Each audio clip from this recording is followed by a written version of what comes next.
Hello, everyone.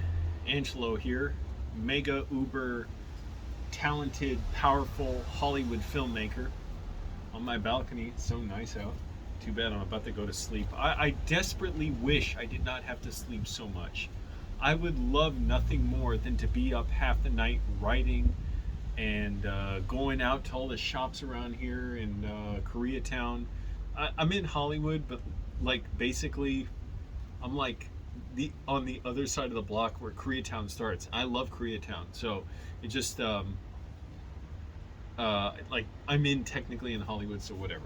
I'm a Hollywood filmmaker, but I wish I didn't need 8.5 hours of sleep a night, but I do desperately need it. Every time I try to cheat that, like, oh, I can go without it, like, it's just a matter of discipline. Man, it's like I'm high or drunk. Like I can't even think when I'm trying to write, let alone if I'm trying to stay awake. Like, I've been very busy with writing. My classes started again. Um, it's not even like I'm glad for him, like I'm really glad for him, but it's not even like before. I'm like, oh, I'm so excited, it's about to start. I don't feel anything bad about it. I'm just like, okay, good. Like, I'm gonna keep going.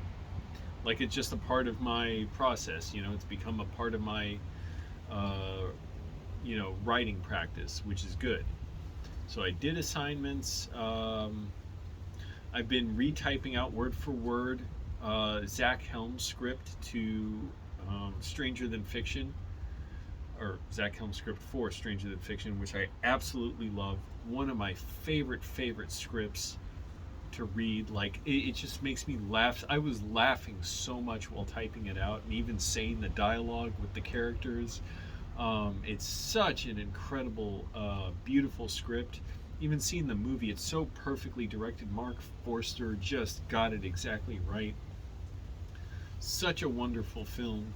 I recently saw it at the Montalban Rooftop Theater here in LA, right by Hollywood Boulevard. Just amazing experience.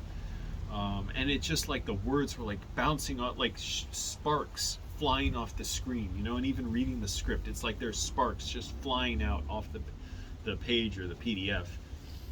And I learned by retyping it out word for word, because not only, okay, I'm not just copying it, but like when I switch back to my screenwriting software, which is Trellbeat, I don't know why people don't recommend this. I never heard about it before I really looked into free screenwriting software. It's perfect for like someone who just wants free screenwriting software that you don't have to pay to register for, you don't get a license, it's just open source, free, period.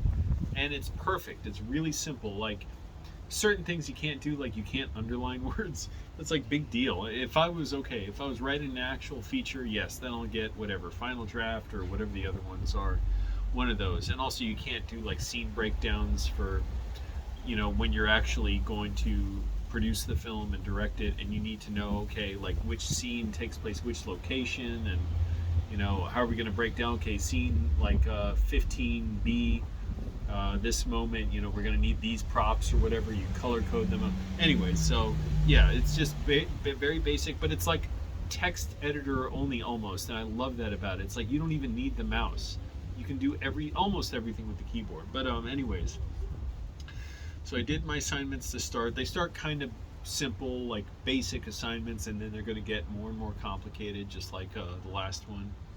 I'm really looking forward to practicing those a lot. And just been having a great time, great experiences this last week. I went to the Secret Movie Club Theater, which I haven't been to in a while, in sort of southeastern LA, around there. It was great just to ride over. I got a ride in a Lyft. Kind of scary being on the freeway, first time in a while. I haven't been on the freeway in a while, and I used to drive to the Secret Movie Club, and then I lost my car in that car crash, hit and run. But I had a great time. So I saw Thunder Road, the independent film from Jim Cummings, who wrote, directed, and starred in it. I heard about the movie. I saw a clip of the opening scene, which is kind of notorious or famous, and check it out, by the way. It's and a great. And first of all, it was a great experience to watch with a bunch. It's almost a packed house of movie lovers and a bunch of other filmmakers there, and Zach Cummings and the producer. No, Jim Cummings and the producer Zach was there, and Jim answered questions after Thunder Road. He actually did 3 of his features, which I don't know what I cannot take more than 1 movie a day. It's like it's like too much, like eating, yeah, some dessert and then just stuffing yourself with it and over, like I cannot take it. It's too much. And also I was absolutely exhausted. I slept 4 hours the night before, rode my bike really hard for like 2 hours. I was physically exhausted, but I had a great time during the movie. First of all, I mean, I just love seeing independent film, and it was so inspiring to watch. And he clearly like has such a unique voice. And I wish I saw the other movies. He had 2 of his other movies, I think The Beta Test and The Wolf of something. I can't remember the name. And he stayed after all 3 movies, and I get up at 3:45 in the morning, so I was like, after the first movie I was wiped out. I was ready to go to sleep. But I had a wonderful time there. That was just like mind expanding, like mind altering. It was so wonderful to be there and so inspiring to see someone really go for like a powerful film, and by the way, not make like a cop-out indie film, which I don't even like saying that. We're just not doing an indie film where you're like, I don't know, I don't want to put anything down, but it's like where it feels like they weren't really thinking about the audience, or weren't really thinking, okay, clearly this person has talent, but why are they not building their story and escalating it and doing stuff to make the audience reach forward, grab the audience, because it's hard. And instead it's like, well, this would be fun, this would be fun, this would be cool. And I'm at the point where I appreciated it all, and I appreciate it all, and I don't put down any filmmakers. I don't like to criticize any filmmakers, because filmmakers, they mean well by their films. They all mean well, and they work incredibly hard to make their films. And so what? Like, if what I think, like, who cares? And so what if they made something bad? I've made plenty of bad stuff. So that's why I'm saying, like, I don't even like thinking that way. But I'm just saying, this was truly inspiring in that here's a guy who really went all out to make a film, and it was a wonderful experience, and he clearly like pulled it off, something very special. And did a bunch of writing, and then what the hell? I got yellow stuff on my pants. I saw Sunday. I saw a Drugstore Cowboy. Finally, the Gus Van Sant film. Great film, amazing experience too. Again, like mind altering. I don't know what it was, because I've been so tired and my body's like freaking worn out from I was biking so hard. But it felt like I was like feeling the drug effects in a way, seeing the movie. Like I was dissociating a little bit. Partly I was just dissociating a little bit. I was tired and all, but had a great time during that. But what I realized, because I saw the movie kind of early in the day for me, like 3 in the afternoon, I have to like exert myself a lot before it's like I get the pleasure of watching a movie. So it's not just me taking in pleasure, but it's like I've given and given, and now I'm giving myself to the movie, or I'm working with the movie to give this away. I don't know how, in a way, I don't know how to describe it, but so I'm not just seeking pleasure with the movie like it's a drug, because it will like amp me up and make me angry and depressed and stuff. And if I'm just like watching movies all the time, and the movie was so intense, I wanted to watch something funny afterwards. I started to, but I'm like, it's too much input. I can't take it. So I went back to the Stranger Than Fiction script and just kept retyping it, because I didn't want to start another assignment then. I was getting close to ready to go to sleep, and I was just laughing like a maniac. And it's so touching and beautiful, and these characters are so amazing, and to have them stirring in me while I'm like, oh, I forgot to explain like why I retype it out. So it's to learn, it's an exercise for me. But, and this is interesting, I've typed out like 7 of my favorite screenplays so far. And what's different now, what I'm starting to realize, is when I go back to my screenwriting software, that's where I went off on the tangent. It's like I'm looking at it, and now I've written so much with these classes. I was already writing a lot, but now it's so targeted and focused what I'm doing. I'm trying to get very specific results. When I'm writing, like retyping out the screenplay, it's like I can feel the pain in a way of like what to write next. What do I write next? And then I switch back to the PDF of the screenplay, and all this stuff you can find online for free. I mean, ton of screenplays online for free. I'm sure some can't. It's amazing, some of the ones I found that wouldn't assume somebody took the time to post them online. Prince of the City was one. What's her name? J. Allen Preston and Sidney Lumet wrote it. Amazing, amazing film. One of my favorite films. And the screenplay, retyping it out was just like transformative. Long screenplay. But and that was done before they were typed on computers for the most part, I'm sure. So it was like somebody had to there were weird typos, like certain letters always got switched from like something to an E, like an A to an E or something like that. But so it was nice for me to retype it out. Now I have the version without that. But being able to type it out myself, it's like I have this finite amount written on the page, and I'm like, I can almost feel the pain of like, oh, what do I write next? And then I switch back and to the script and I see it, and it's like I get to learn what it was like to write that in a way. So that's really cool. It's interesting. It's a very different exercise from what we're doing in our class. Our class is nothing like that in a way, but different types of exercises. So that's not my focus, but it's what I'm doing just whenever I have time, because I always want to have something to do. And I saw Drugstore Cowboy too early, and it's like, well, I have a little time in the day, but I never want to just be doing nothing and just being idle. It's miserable to me. I spent years and years of my adult life like that, and I hated it. I hated myself, but I didn't know what to do. I didn't know what to do with myself. I wasn't a writer back then. So anyways, had a fantastic time. My mom's doing well. It's funny, she really wants to come to LA now. She's like, I know I really want to go, but I don't have the money, and I'm willing to pay for her to come, but she doesn't want to accept my money because she's like, Angelo, do you know how long it takes to save that kind of money? I'm like, well, not super long for me, but yeah, it is true in that like why do I really need to spend that now, or can I wait and be conservative and assuming things are fine and working out, like she can visit later, because she knows how much I'm loving it here and how well I'm doing, and how I'm probably doing better than half the people in this city, really, like as far as just everything goes, financially and whatever.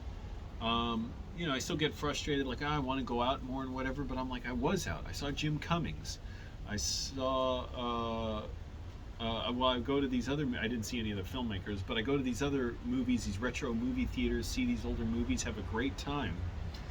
I'm working a great job, doing well there. My health is good. Now, one thing I want to do, so on weekends, I've been riding my bike to the Pan Pacific Park, but it's not really ideal for bike riding. It's really just for walking and like walking dogs and stuff. And I ride my bike around there early in the morning. There's not many people, and if there are people around, I always go slow and go around them, or they just notice me and they're on the side of the path. But it's not a very big path, and I'm like, I want to ride a proper bike trail. So I'm looking up bike trails. So there's like the LA Hollywood Reservoir, which is like a 6-mile bike ride from my apartment. There's Griffith Park, about 6 miles. There's Elysian Park, also another 6 miles. That's just to get to the trail. And then you ride the trail, so say another 5 miles or so on the trail. That's about as much as I ride on a weekend, like 10 miles. And then I'd have to ride it back. So I'm just thinking, okay, I want to do that this weekend.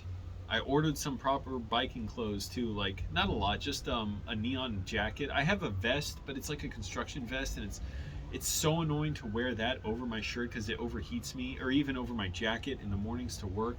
So now I've ordered a neon vest. Hopefully it's a good one. If not, I'll go get one of those expensive ones at a bike shop. But I want one that's not too expensive if I can help it. And like you can take the sleeves off and stuff. So I got one of those. They say they're breathable. And then a neon shirt too, because I only want to wear the jacket when I'm riding to and from work. But if I'm riding on the weekend, I don't need the jacket. Like if I'm just riding my bike, I'd bring my jacket to work. But I want to have that. So anyway, so I looked up, okay, now that I'm biking a lot, I have to eat more. I don't know if I really do eat a lot more, but I guess I kind of do. I don't know, but I'm losing weight anyways. So I looked up, okay, what do I have to eat to be ready for this thing? Because last weekend I was really getting kind of wiped out on my bike. I was pedaling hard and I didn't eat much.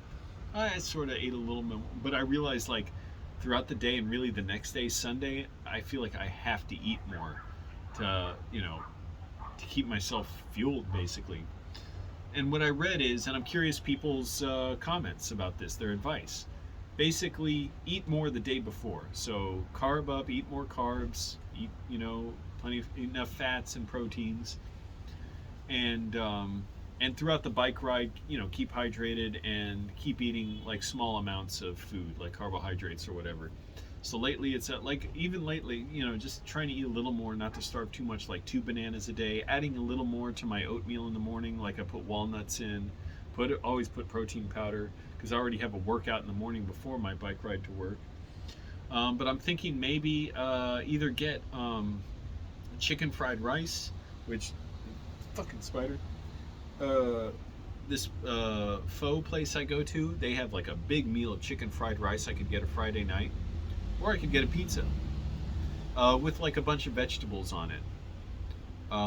So I could do that Friday. So I'm curious what your comments are about like what to eat. Like obviously I should eat probably kind of a big meal and have enough protein and stuff. Lately I've been eating 2 bananas a day. Bananas are always good. But kind of load up a little bit the day before and the morning of. So normally I only have half a cup of oatmeal. So either maybe that and I don't know, a muffin, or just make it more oatmeal. Make it 3/4 of a cup. I don't like to just pour a ton of, but I like to measure it. So we have these little measuring cups in my kitchen. So maybe a little more oatmeal and some peanut butter mixed in there. I don't like to overload it too much, but something like that. So curious what your opinions are. Oh, and I forgot the title of the video. I'm gonna write every day for the rest of my life. So that's simple enough. Enough said.